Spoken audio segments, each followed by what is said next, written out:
Cats podcast. Ready? Let's go.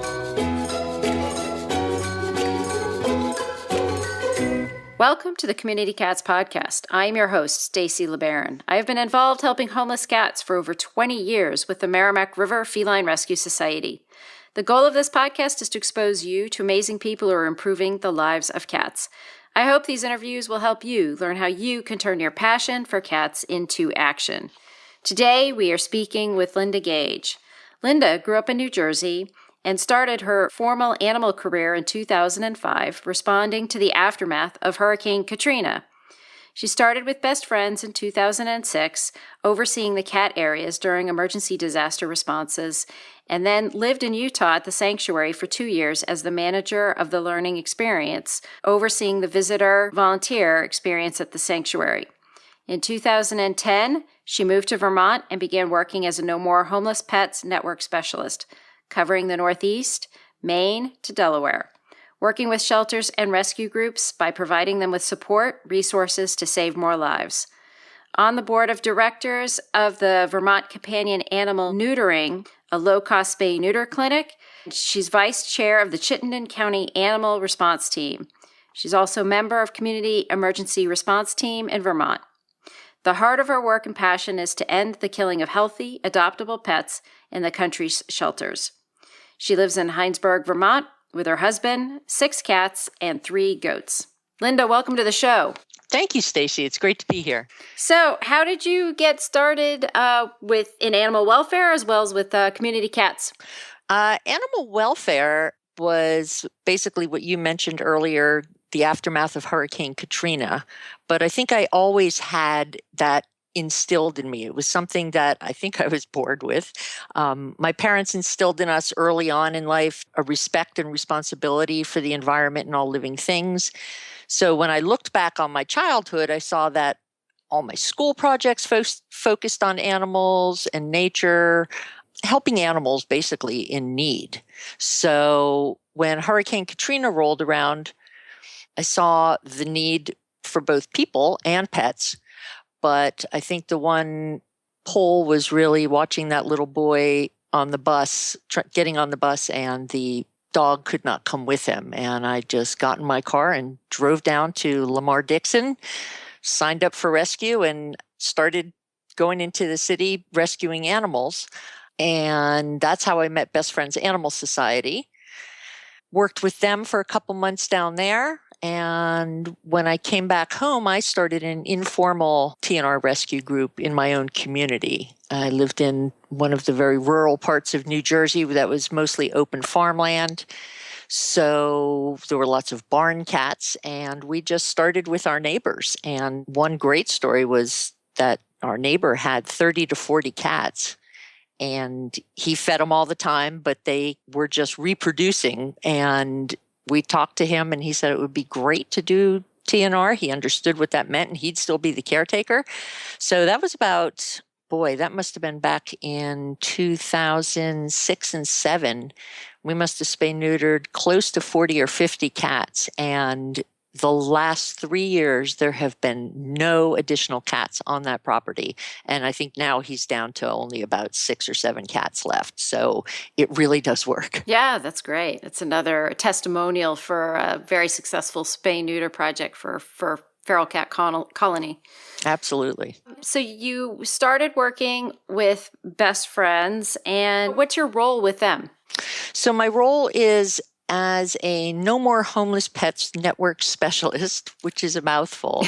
What that basically means is I'm able to offer support and resources to groups and shelters to help them save more lives. And a lot of the areas that we focus on now are the community cats. Best Friends has a national program, our Community Cat Initiative, that is in select cities throughout the country. They work with municipal shelters in that area, connect the community to the shelter and with other TNR groups in that area, look for the large populations of unaltered cats, and set up a plan to bring them in, get them fixed, and re-release them.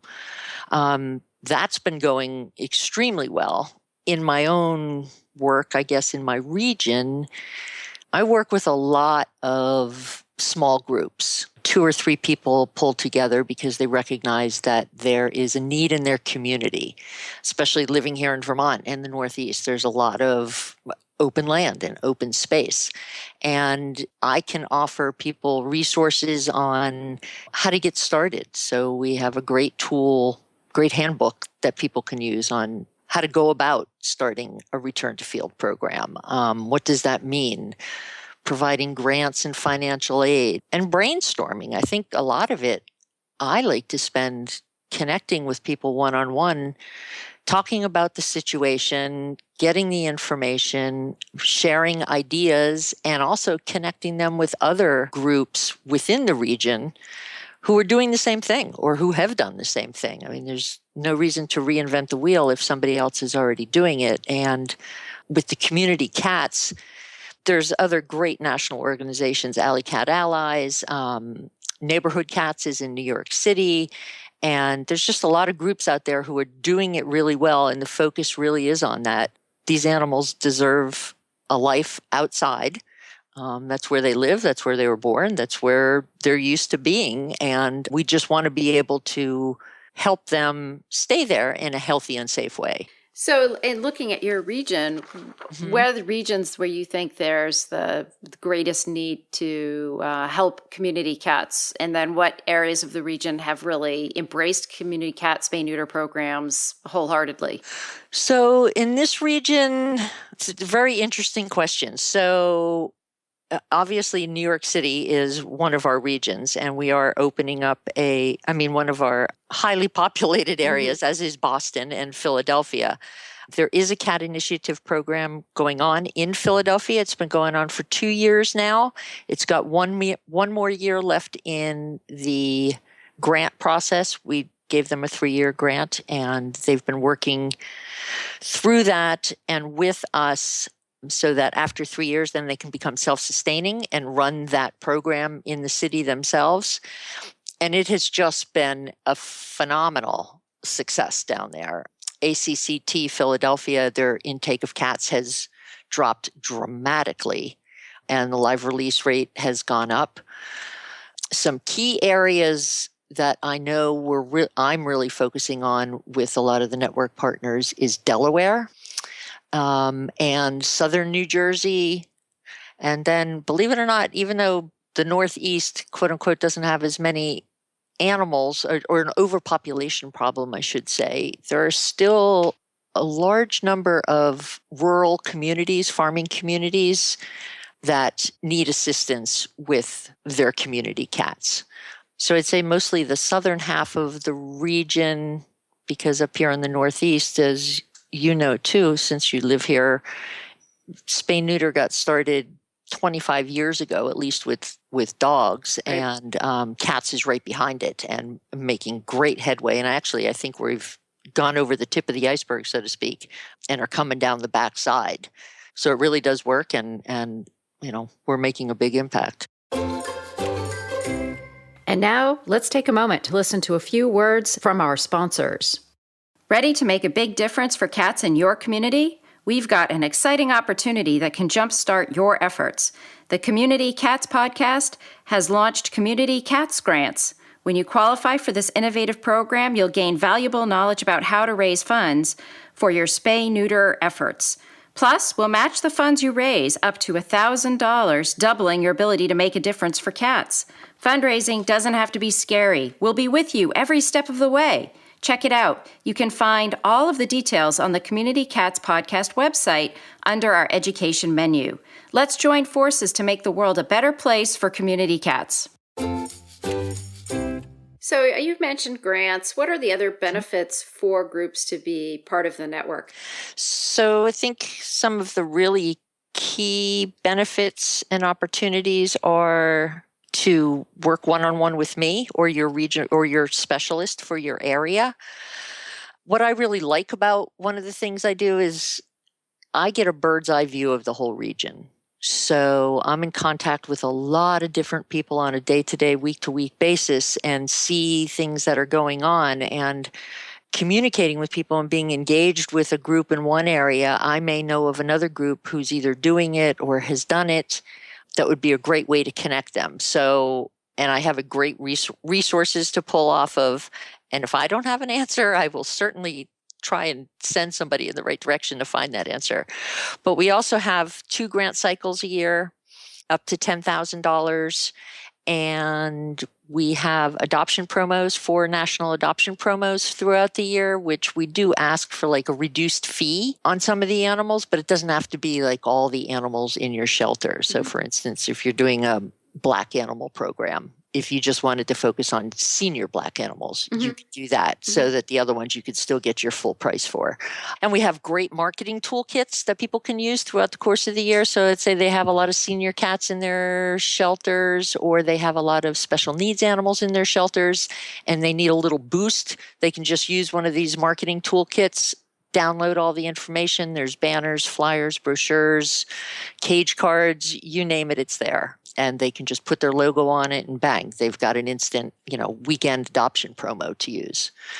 We also have had some of the clear the shelter type promos throughout the year. Last year, Zappos partnered with us. Great. And over the Thanksgiving 4-day weekend, and moved an incredible number of animals throughout the year. So we do a lot of test pilots of things too. And basically I'm here to do whatever it is that's going to help people save more lives. So we talk about it, mentoring. A lot of, especially with the community cats, what I found is a lot of people don't immediately connect with their local government. So I try and talk to them about, go in, find out what the ordinance says, and then reach out to the town clerk, reach out to your local animal person, find out why was the ordinance created and when was it created and is it still valid? And a lot of times you find that those laws were put into place 40 or 50 years ago, and it's just fallen off the radar. Nobody looks at it. And if a town can really, if you approach a town in a positive way and talk to people about it being a win-win and a partnership, and that you're not looking to offload any extra work on the town, then most people are very receptive to it. And I always also say that, or suggest that people just try it. Right. And I think it's important too to say, reach out before there becomes some sort of an emergency. Right. Be proactive, introduce yourself to the community, saying that you're looking for support, you're hoping to do this program. You may be just starting in one neighborhood, but you hope to expand over time. Get the introductions out there without having some sort of an emergency or an ask or a controversial issue on the table. And that really helps forge those relationships that will be helpful when an emergency does come up. It does. It does. And I think towns and, small local government is very appreciative of that, because they're all working full-time jobs and they want to do what's right for the area. And truth be told, the public and the community like animals. I mean, the people who have difficulty with animals or don't like certain ordinances, and that it's a very small percentage. So for the most part, people are good and they want to do good. In your position, what are your greatest challenges? And then also, what energizes you? What makes you feel the best during a day? The biggest challenges are not being able to go to and be with all of the different groups and organizations. I would really like to be able to connect with people on a face-to-face basis. The other challenges are, I guess, being able to reach out and be able to pass on information further, more outreach. So, for instance, here in Vermont, I'm on the board of directors with Vermont Can, and last year they started a mobile animal spay hospital program, sort of a test pilot, because a lot of people can't get to the physical location in Middlesex, Vermont. So they thought, well, let's take it to them. So we started hosting MASH units, as we're calling them, at the humane societies and advertised to the public. And the more we got out there, the more need we saw, and people started passing on that information. So now it went from last year being once every 2 months or so, is once a month, absolutely, and sometimes even twice a month at the humane societies or up in a local firehouse. So it's being able to, I guess the challenge I find is, how do you get that information out there to the really rural areas? We're making headway, but that's one of the things I'd like to be able to do more of. And I guess what gets me jazzed is seeing what I saw when my friend and I started that program in New Jersey, seeing that impact and going back to the colonies and seeing that they're healthy and that they're safe and that there's a caretaker supporting them and that they're just living out the life that they're meant to live. Most of the cats that enter animal shelters each year, about 3/4 of them are killed. And most of those cats are free roaming, quote unquote, feral or stray. And those are the cats that we label as community cats. And, some of them are adoptable, but most of them are not. And I guess what I'd like people to take away from that is, when you see a community cat out there, a lot of times people have a preconceived notion of what they think might be best for that animal. And that would be to be in a home, but that's not necessarily true.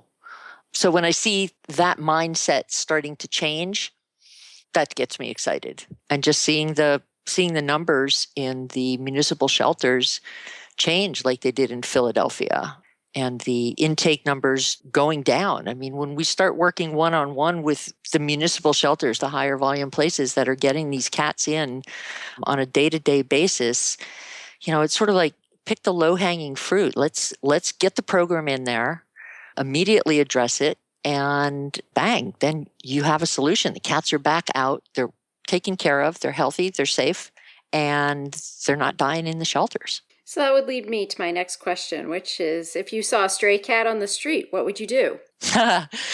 I think that's a multifaceted answer. I think the context of where you see the cat really does matter. So, for instance, am I seeing a cat on the street in downtown Boston, or am I seeing it on a farm in Connecticut? I'd have a different approach to each one. But the first assessment is, is the cat in danger? For instance, is it stuck on a median strip in a highway or a high risk situation? Secondly, and most importantly, I think I'd look for an ear tip. That is the absolute key to knowing whether or not that cat has been, vaccinated and spayed and neutered. Are they healthy? Are they injured? And if they are healthy, in a safe environment, with an ear tip, I'd leave them be. The outdoors is their home, and clearly if they're healthy looking, somebody's taking care of them. If there's no ear tip and they're healthy, I would check with the local shelters, rescue groups, and that's where our network partners are a great resource as well. Check with them, find out if they have a return to field or TNR program going on in their community, and if it covers that area. And if there is no local organization, knock on a few doors. But if somebody decides to pick up that cat, make sure you have a plan on where it goes. You have to get it spayed and neutered, vaccinated, and if you don't have a home for it, put it back. Kittens are a little bit of a different story. Under 4 months old, I think everybody feels like they can usually always be placed, but catch the mom also. Yep. Spay her, get her vaccinated, and turn her back out. Yep. It's not for us to decide how these healthy cats live their lives. We're not, quote unquote, saving them by bringing them to a shelter. Actually, that's more often than not fatal for many of them. That's what I would do. Yep. There's a different checklist for different scenarios. Mm-hmm. But the things we can agree on is making sure that cat is spayed or neutered, ideally ear tipped, and have some type of sort of identification of some sort. And then as long as the cat looks healthy, let the cat be part of the community. Right. If it's a safe environment. Mm-hmm. If there's any risk, that really is a significant risk, then maybe that cat needs to be relocated. But make sure of that you do have a plan before you set it into action. So, Linda, how can people find you if they want to learn more about the network or reach out to you directly?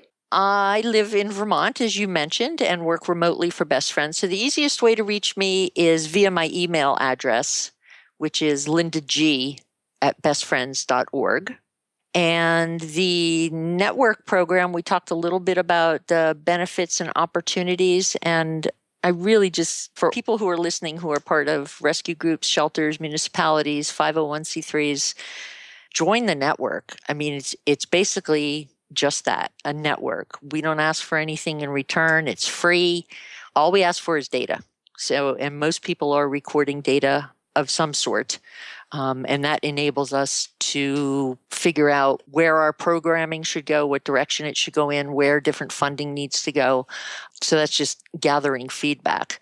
But it really is a great resource. And you can find that by going to network.bestfriends.org. And is there anything else you'd like to share with our listeners today? Just to love the cats. I mean, really, community cats, we socialized cats and dogs, and it's our responsibility to take care of them. But the community cats really, they're that. The key word there is community. And if we keep an open mind to that, I think everybody can live harmoniously with them, and they won't end up in a shelter, which is what our Best Friends mission is to end the killing of the healthy, adoptable pets in the nation's shelters. And this is one way we can do that. Linda, I want to thank you so much for agreeing to be a guest on my show, and I hope you'll be on the show in the future. Thank you very much, Stacy. It was great. Thank you for listening to the Community Cats podcast. I would really appreciate it if you would go to iTunes and leave a review of the show. It will help spread the word to help more community cats.